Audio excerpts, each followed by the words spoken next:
Anything Cricket is brought to you by Rascals Barbados and Omega Pest Control Limited.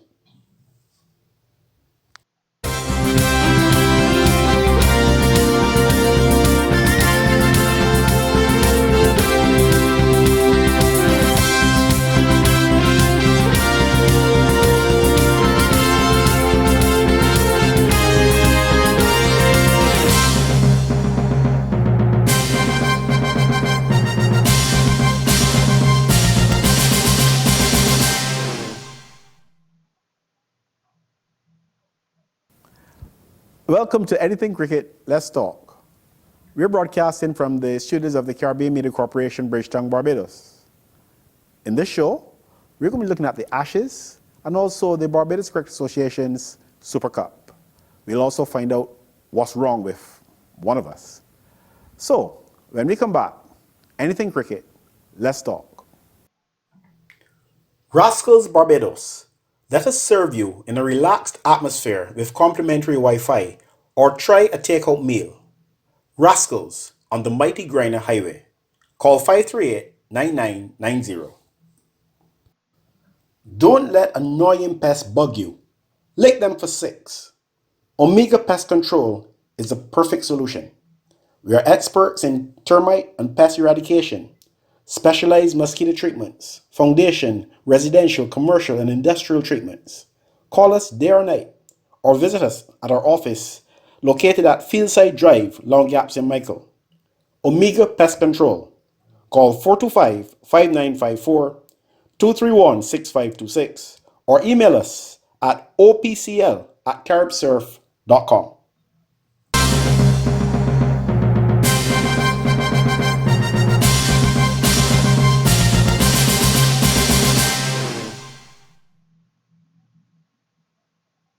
Well, I'm here with my neighbor and my co-host. Ashes to ashes, dust to dust. Philip, Ashes. 2 of them have gone so far. Win? 3 games. Oh yes, 3 games, it was not 2. The draw and it's now one apiece, right? One apiece.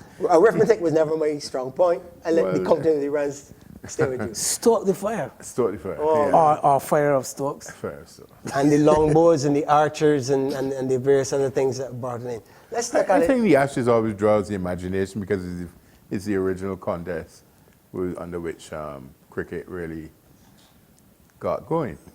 And this one is, one can never figure out, and when you hear all the prognostications and whatnot of what is going to happen, I think that the quite miraculous win by England, I mean, they were dead and buried, and I do not know. I mean, at first it seemed to be towards the end in that partnership at the end, when Stokes made all the 70 runs.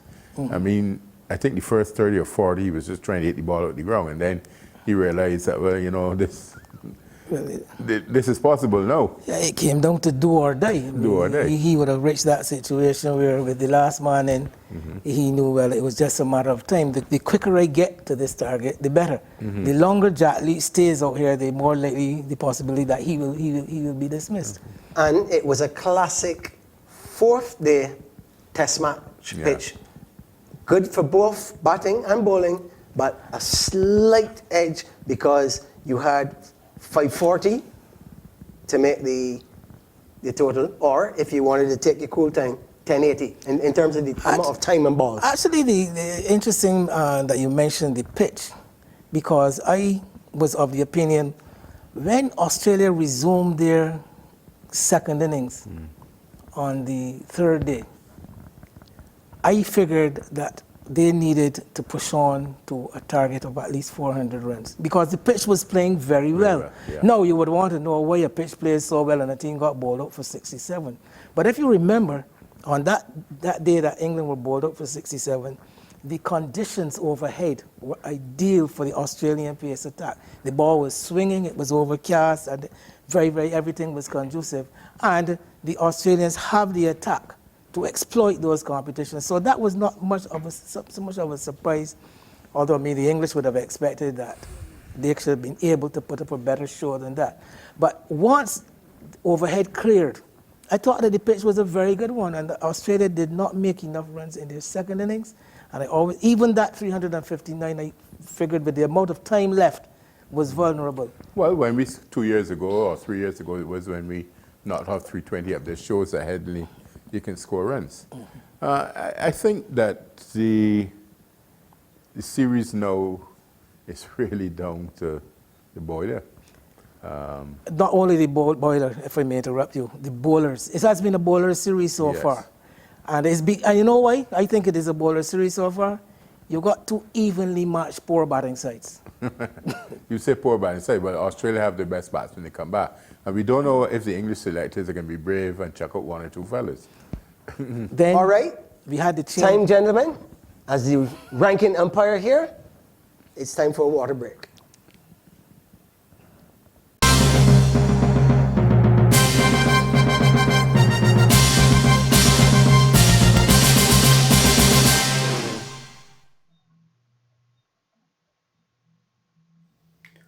Rascals Barbados.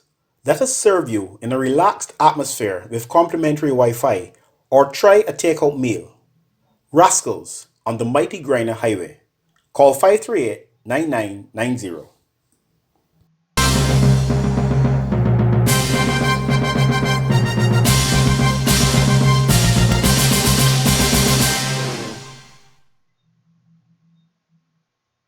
And back after that refreshing break. And the most important thing, Phil, we have the ICC World Test Championship on. Some people are playing like us, 2 series in a test. And some are playing 2 tests in a series, 2 series in a test. And some are playing the 5, like the Ashes. Yeah, the next one is Manchester. Yeah, the only body that plays 5 are the English and the Australia in the Ashes. Yeah, Manchester can be a very interesting ground. I don't know how you call it. You have to see how it begins. But as Wayne was saying, there are 2 poor batting lineups, really, or nobody's fair. The difference I would say is that the Australian batting can fire. I mean, if you have Warner, Kawaja, Smith coming back in, and the fella Labuschagne, or whatever his name is, he has done well, they can give you good runs. Now, England, Stokes has scored the runs. Root had one good score, and the fella Burns, who people will, I think Philip and I had a bit of quarrel about this, because I don't know who Burns makes runs. Not with a head bobbing up and down like that, but as for there again, England has become seduced by the white ball cricket with Roy. Everybody's saying that Roy, and now when you see with a red ball, as it moves a degree off, he doesn't know what to do. He puts it straight into the fielder's hand. Well, so whether they're going to stick with him or they're going to bring, the suggestion was push Denley up the order and bring another middle order batsman in, I don't know. Well, there was that discussion.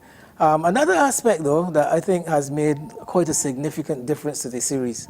When the series started, I was willing to call that the Australians' superior bowling attack gave them the edge. Yeah, Mitchell Stark can play yet. Then came Archer in the second test. Remember, the Australians won that first test quite comfortably. But then came Archer.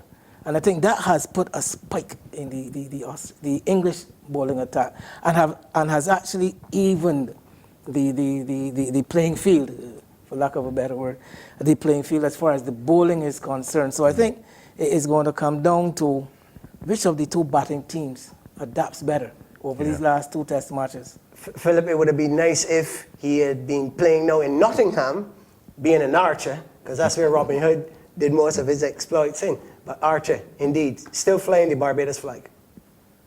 Well, when anybody researches him, you see he's from Barbados. But for all intents and purposes, Archer made it clear where his cricketing future was, and he is with the English setup. And I actually saw a headline in one of the English newspapers, and they were talking about Geoffrey Archer, the first Englishman, not the first Englishman. There were 2 distinct words. The Hyphenated. first English. No, it wasn't hyphenated. The first Englishman, as against the one word Englishman, and I thought that very interesting when I saw that. So you Philip, mentioned you were the born Barbadian before connection. 66? yes. And you were born before 66? Yes, I You're was. 2 Englishmen as well. Y'all would have been entitled to England Wrote passports. stupid under the Union Jack. Or that. But no, I mean, No, eligibility, that's like asking somebody to choose your mother from your father. No, but his Archer's case, all the stars lined up for him. He had a father who was English, and he was able to get citizenship through it. And he's gone on the road. And his story, he's playing there. Final thoughts. Would you like to bowl or bat at Nottingham if you were in either Manchester, England we're or... not Sorry, playing, Manchester. I'm all into this Archer and Robin Hood. It depends really on England depends very much on the morning. You don't know what is going to happen on how the pitch turns up. And the weather, of course, the overhead conditions. Lance Gibbs has a very outstanding record there, and Jim Leggett in 90 wickets. So you know, it does offer. I remember Shane Warne bowled his first ball in Test cricket. Well, not first in Test cricket. The first ball in Ashes, that ball got him. The ball of the century. The ball of the century. It was at It was at Old Trafford.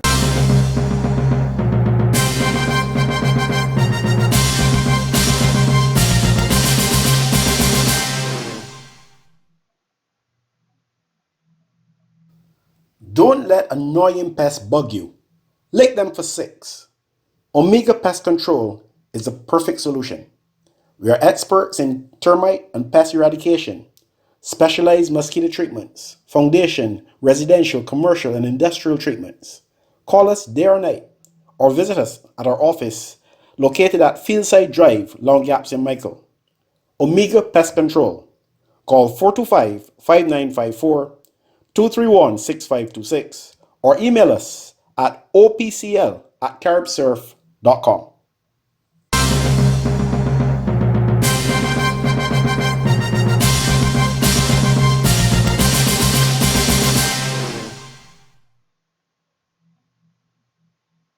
The Barbados Cricket Association's Super Cup final came off at the 3Ws Oval over the weekend.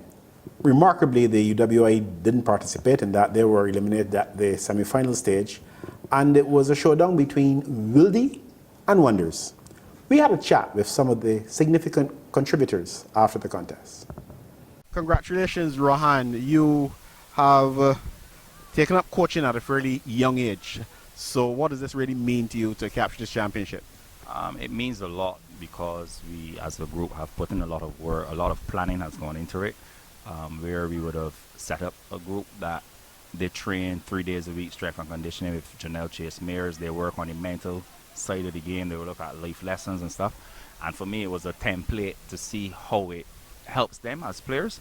And I think that it has worked quite well. So I'm very proud.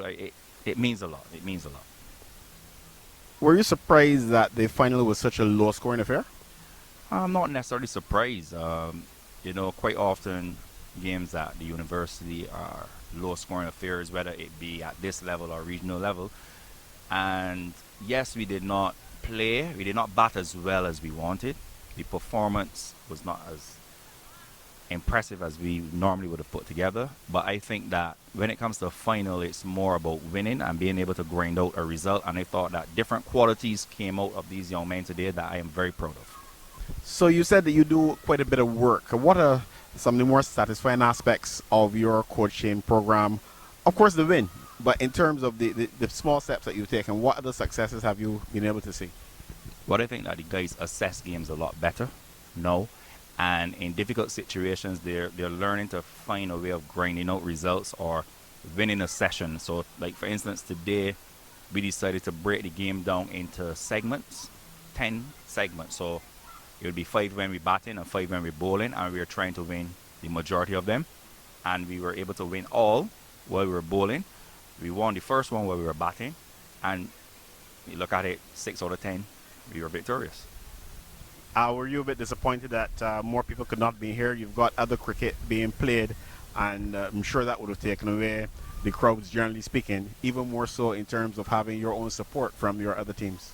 That's a logistical matter, but I do think that from the semi-finals, we would have, if you looked at all 4 teams that were put out in the semi-finals, they were high quality when you look at the names on paper and stuff like that. And I think that yes, you may say that sometimes cricket might be dying, but we must be able to do things to encourage persons to come out. So like a bit more marketing, a bit more advertising, promotion of the players, because in this game here we had Rashawn Primus, who CPL player, we've had Raymond Reefer, West Indies player, plays CPL. We have Aaron Jones, who's international for USA, playing CPL. We have Akeem Jordan, who have flown home to play the game.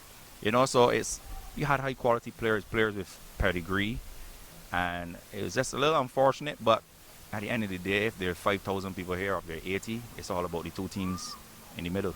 And you would have been disappointed that you couldn't get Carlos Braffett. No, we quite understood his predicament. We were able to get him last week, and I thought that last week's game, in terms of a performance, was fantastic. Where we started on a wicket that was a little sticky, we batted really well, put together a very good score, and then we defended it on a 3s and 4s ground. And for me, that was one of the highlights of our entire run to the championship. And we had him for that. And this morning we would have received a video message from him. We received a video message from Jofa Archer. And all these things would contribute, to show that the support is there for these young men. Now, is this a sign of things to come in the other format still to be decided? The 3-day, you are right up there with the Empire team. You had a fairly fortunate start, but that's not your fault. Is this a sign of things to come? Do you think you could possibly do a double this year? Well, we think we look at it in small aspects of it. We're just looking to win game by game. We're in a position where we may lose a few players to go, they're going off to Australia to play, so you have to look at some replacements and what's not. But for us, we'll enjoy this moment, and then bright and early Monday, I start planning the game for Wildey Sports Club, and on Tuesday we have practice, and that's how we go about it. But going back to you and your coaching, you would have represented Barbados, and you, no doubt, like anyone else being chosen to represent your country, you would have wanted a pretty lengthy career. That didn't necessarily go according to plan, and very early I figured that you stopped being an active player on a regular basis to coach. How was that going? Well, I was playing. I made my first division debut, or what would be elite debut, at 12 years old against Carrollton, given the opportunity by the late, great Keith Boyce. And I was playing for 20 years, and my body just started to tell me, it can't take the knocks. Feeling that short leg and getting the blows. I was like, nah, it's coming to an end. And while I was playing, I was always doing my coaching badges and stuff like that. And I always had the opportunity to do some coaching and mentoring and stuff like that. And I felt, well, now is the time. A lot of persons wanted me to be player coach. But when I took the job at Wildey, I looked at the group and I said, you know what, these guys, the experience needs to come from playing. And I thought that it was the right time to step away from it. I have no regrets. I still hit some balls in the nets, and sometimes you have to take yourself away from being a player, because quite often you can say, well, I used to do this or we used to do that in our day. You don't want that, and you must be able to work with the generation of cricketers now on a level where you understand where they come from, but you don't try too much to impose the past. We must be able to embrace the environments that they're in now and try to help them to go forward. How difficult is it? I believe you're still active in school as a PE teacher, and I believe you probably still coach some of the youngsters who are under your care. How does that work? Well, at the school, I am fortunate to have another teacher he's also coaching accredited, and he works with the boys. During the PE class, if I have, because I don't teach a lot of physical education, I actually do a lot of social studies, and I teach CXC PE. So the actual going out and being on the field with the young kids is very limited at the moment. I would do it during the activity period. But the good thing is that if they're practicing and I'm there at the school, I can have a word, conduct 1 or 2 coaching sessions. And I do it so that they understand what practicing is about and how the practice is structured and how there's certain things that you follow. So I do that to more inform them of the way that they know is not the way. And it is time consuming. I do believe the problem is that coaching is not seen as a profession in the Caribbean. Other parts of the world it is. And if you really want to be able to give these players all the information they need and the time of day, we need to look at coaching differently. Unfortunately, a lot of people in the Caribbean, because they can play cricket, they think they can coach. But coaching is a lot more than just the tactical and technical side of the game. Quite often you'll get a phone call at 10 o'clock from one of the youngsters saying they got this issue, that issue, and you have to deal with that. We had one of the guys who did not receive a contract. He was scheduled to have a one-on-one session with me in the morning. And when he heard that he didn't get a contract, obviously he was a little disappointed. So it calls on you as a coach. This is a club player you're talking about? Yeah, a club player. So it calls on you as a coach to be able to motivate him, to have empathy, to to understand how that could affect his performances and stuff like that. So it's a lot more than just the technical and tactical side. So it is time consuming. Like today, obviously, I have a slight headache now because it is not the first time that Wildey would have started well up here. We would have played UE last year, and we started well, and then we fell away. I've seen it, and it started again, and you continue to question, like, how do we change that? Where have you gone wrong? And you start to look back at preparation, everything that you would have done today, asking questions. Sometimes you may even doubt yourself, your ability, but it takes a lot, but you must love it. You must love it because at the moment there's not a lot of money in it. Being a trained teacher helps in any way? Very much so. Very, very much so. Being trained, I was able to understand how society impacts a player. I understood that when a player comes to me, he's not only a cricketer, he can be a brother, a father, and it's like so many issues can happen on his way to cricket, so many background issues. And it's the similar thing with at school, you may have a youngster come into your classroom and he may be disruptive. And unknowingly to you, you might not have understood that he probably did not have breakfast. And so you tend to learn that there's a reason behind all behaviors. You tend to learn now how to break down cricket, not coaching cricket, but actually teaching cricket.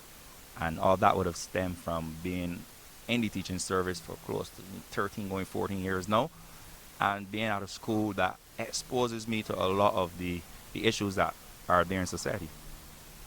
Well, Rohan, a job well done. Congratulations once again. Thank you very much. Congratulations on a really, I would say, memorable win, because it's not often that you score 123 and win comfortably. Did you expect such a low-scoring game? Honestly, no. At the beginning, obviously, we set a target, but we lost a wicket, and then the pitch was a bit slow to start. So we just said we're going to assess, and then just build a partnership, and then if we can accelerate in the last 10 or so, we will do that. But it didn't work out today, and we just scored 120 odd. Yet the pitch report by Pedro Aguiar suggested that the pitch was a good one. You said it was a bit slow, but certainly not 123 runs all out slow. Yeah, definitely not 122 and 123. But like I said, when I got here and I saw the pitch, it looked like a good one. It didn't play. It wasn't devilish or anything, but it was a bit slow early on, and then it took some spin coming on in the middle overs. So let's be honest now. I mean, most people say, yeah, we always knew we would win. We never doubted. We had it covered. But really, 123 all out. What was the mood at that point in time in the dressing room? To be quite fair, I was really annoyed, because I thought that there were some batsmen who I thought should have just spent some time and looked to build a partnership and got out playing some rash shots. So I was a bit annoyed. But having said that, I said 123 is on the board, so we have no choice but to go out there and leave everything up there. So just wanted for us to believe, and we went out there and we did that. You would have been aware that last week Wanderers had a very poor start in chase of an even bigger target, and they were able to come back and win with two players who tend to do well even with the bat at this level. How much did that factor into your mind and cause some concern? Well, knowing that we just had an hour, before lunch, we spoke about, obviously last week Wanderers would have struggled in that period. So we just said, if we can do the same, and then obviously coming back up from lunch, just build more pressure and look to take at least 1 or 2 wickets early, then the pressure would definitely be on. So the players that you were most worried about then in terms of batting would have been? Obviously Raymond Rifa and Martin Parris. And of course you know that McLean also can handle himself. Yeah, McLean can handle himself. But and I'm talking about a McLean coming in after the early damage has been done. But at the top of the innings, obviously you're looking at other people as well. Yeah, obviously we're looking at other people, but I know McLean is no slouch for the bat. So once if we both bar balls and we would put them there. So I knew once he stayed there, there's a chance of them actually winning the game. How has the captaincy gone for you though so far? To be quite fair, it's been going pretty okay. No really complaints. I just try to be the coolest man out there. Just try to be a little bit rational in terms of my decisions. But to be quite, obviously I haven't been getting the runs that I would have liked, but totally pleased with the performances from the guys, individual performances and as a team. So, that's pretty much most pleasing for me right now. And where are you in terms of your own game? You mentioned not getting the runs, but you are a more than competent keeper. Where are you in terms of your own game and your own objectives in terms of your career? If I be totally honest, I feel fine. I feel great batting. It's just, obviously, there were different situations where I will have to come in and look to up the ante, and then we had but one or two slow pitches and they got out. So each innings was different for me, so I didn't really get the chance that I would like. But having said that, I feel good. I feel good at the crease, and hopefully I could go on to score runs. But are you still having the objectives that say looking beyond the local level? Yeah, obviously, anybody who's playing cricket, seriously would definitely like to go on to the next level, and I am still aspiring to go on to the next level, but I have to score runs. So, once I do that and I maintain keeping well, then, it'll be in good state. And as I ask your coach, is this a sign of things to come in terms of the 3-day competition? Yeah, look, at the beginning of the season, we spoke about building a culture. Obviously, there's a young team. We don't have much experienced players here. So we spoke about building a culture. So, this is just the start of something new. Okay, congratulations. Thank you very much. So congratulations, and what's your role with the Wildey team? So in January, Rohan threw out an invitation to all the players of Wildey to come and train with me as a strength and conditioning coach and a mental skills trainer. A few took up the mantle, about 7 of them took up the mantle and ran with it. And so that's been my role ever since January. Okay, how's that going? It's gone well. The guys have really committed to the concept of strength and conditioning and mental skills because I do some very unorthodox ways of learning and understanding your cognitive skills, and they actually responded really well to it. And they also they also realized how you can actually train your brain. People don't recognize that you can actually have the cognitive side as well as the emotional side. Now, how much of a challenge has it been to get these guys up and ready? Not a challenge at all. As I did a post the other day that said they're a bunch of fun-loving jokers, but from the very first meeting that I had with them, I said there needs to be a seriousness about what it is that we do, and they committed. And even if they did not come and train, I have guys who would ask for the workout to be sent to them, and they would train wherever they were. So I would say the group of guys that I had were definitely committed. And even to the guys, it spilled over where the other guys, even though they hadn't committed initially, still wanted to be part of what it is that the guys were doing. How important is you said something about the attitude, how important is that mental aspect of it? For me, that's the biggest part. I'm a big mental health advocate. I think cricketers and athletes in general don't get a fair deal in understanding mental health. I have an inside joke where I tell them we got to work on resentments 101 because cricketers have a lot of resentments from being dropped at 15 years old and carrying that on, their 30s, and they're still holding on to it. So we had a lot of conversations about, how to be better athletes, be able to communicate and articulate what was bothering them as well too. I think that's a big, big deal, and being able to share openly. One of the things that we do every game, I am responsible. I put in the chat, body check, feelings check, goal. And that's from January. So you're going to continue the good work with Wildey then? Yes, hopefully. Okay, thank you. No problem, thanks.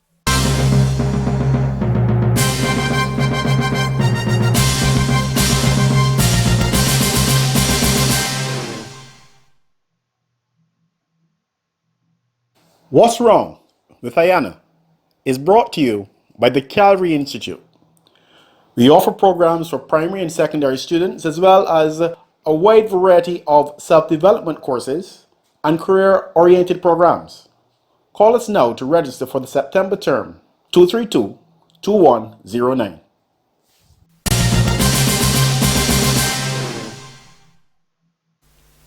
Do you believe that I missed the Barbados Cricket Association Super Cup final on Saturday? Now let me tell you why. I was officiating in a second division game playing at Weymouth in Barbados, while Wildey and Wanderers were at the 3Ws Oval contesting the Barbados Cricket Association's Super Cup final. Well, let me congratulate Wildey though, because I would have loved to see Akeem Jordan running in, since he recently made the West Indies A team. Also, Aaron Jones was back for Wildey. He was away for a while representing the USA. Do you think that the Wildey players who were playing intermediate cricket would have loved to be there as well? Or the Wanderers cricketers who were at Wanderers playing intermediate cricket and the other guys who were at YMPC playing second division cricket. Now, if they had a player in any of those teams who would have normally played in the Super Cup, they would have missed the opportunity, or they would have had to weaken one of their teams for them to play in the final. Now, we also have other umpires like myself, officials who manage the facilities and work the bar, who are not able to go to the 3Ws Oval, where I heard it was quite dead like a graveyard. Compared to the Shield final, which was played at North Stars St. Lucie, where Isolation Cavaliers defeated Bosca Bell. And the Isolation Cavaliers fans, they were a sight to see, running on to the pitch every time a wicket fell. The Bosca Bell fans were marching up and down, hoping that they could have held on. And that was a lovely Sunday afternoon in St. Lucie. Unfortunately, we didn't get the same atmosphere in the Barbados Cricket Association Super Cup final, which is supposed to be the premier event on the 50 over calendar. Now, I think that if the BCA wants to sustain cricket in Barbados and to keep persons like myself with a job, we need to do better in order for sponsors to invest in our cricket. No, I am mad, disappointed, and I feel disrespected because I love cricket. Sunday morning I woke up scratching my head, asking myself, no, what game can I go and watch today? Unfortunately, I had to watch West Indies on TV. That's what's wrong with Ayana.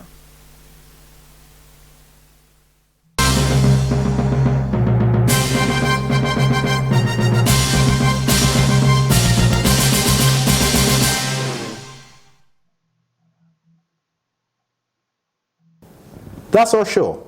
Thanks for watching. Special thanks to DA Computer Services and the Caribbean Media Corporation. Join us again soon for another episode of Anything Cricket, Let's Talk.